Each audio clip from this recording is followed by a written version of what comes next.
ধরুন আপনি কোনো একটা বই পড়ছেন, বই পড়তে পড়তে নতুন একটা বিষয় সম্পর্কে জানতে পারলেন যেটা আগে জানতেন না, কিংবা আপনি কোনো কাজ করছেন, কাজ করতে করতে কিছু একটা জানলেন, কিংবা আপনার অভিজ্ঞতার মাধ্যমে আপনি কিছু শিখেছেন। হতে পারে কেউ আপনাকে কোনো ইনফরমেশন দিয়েছে এবং হঠাৎ করেই আপনি একটা নতুন তথ্য জানতে পেরেছেন। তো এরকম ক্ষেত্রে আমরা প্রায়শই এমন ধরনের সেন্টেন্সেস কিন্তু বলে থাকি, যেমন আমি কালকেই এই বিষয়ে জানতে পেরেছি। আমি জানতে পেরেছি সে আমাকে একটা মিথ্যে কথা বলেছিল। আমি গতকাল জানতে পেরেছিলাম যে তুমি এখানে আছো। সবাই সব কিছু জানতে পারবে। আমি ইতিমধ্যেই সব সত্যি জানি। So hello everyone, this is Sunita and welcome to my channel. আর আমার এই চ্যানেলে আমি প্রতিদিনই এমন কিছু ভিডিও দেওয়ার চেষ্টা করি যেখান থেকে আপনারা প্রতিদিনই নতুন কিছু শিখতে পারবেন এবং আপনাদের স্পোকেন ইংলিশকে আরও ইমপ্রুভ করতে পারবেন। So further delay, let's learn something new. তো এই ধরনের সেন্টেন্সগুলি গঠন করার জন্য আমরা একটা ফ্রেজ ইউজ করতে পারি, and that is come to know. Come to know. এখন যদি সেন্টেন্সটি প্রেজেন্ট পারফেক্ট টেন্সে হয়, যেমন আমি জানতে পেরেছি, তুমি জানতে পেরেছো, সে জানতে পেরেছে, সেক্ষেত্রে আমরা কি করব? সেক্ষেত্রে আমরা সাবজেক্টের পরে হ্যাভ কিংবা হ্যাজের ইউজ করব, অ্যান্ড দেন ভার্বের থার্ড ফর্ম কিংবা ফার্স্ট পার্টিসিপল ফর্ম।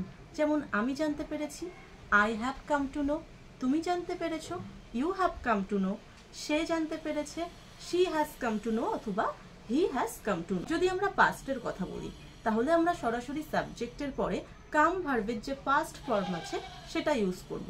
সেটা কি? কেম। সো সে জানতে পেরেছিল, হি কেম টু নো। আমি জানতে পেরেছিলাম, আই কেম টু নো। তুমি জানতে পেরেছিলে, ইউ কেম টু নো। আর যদি ফিউচারের কথা বলি, তাহলে আমরা will come to know use করব। তো সাবজেক্ট আর তারপরে সরাসরি উইল কাম টু নো। তুমি জানতে পারবে, you will come to know. আমি জানতে পারবো, I will come to know. সবাই জানতে পারবে, everyone will come to no.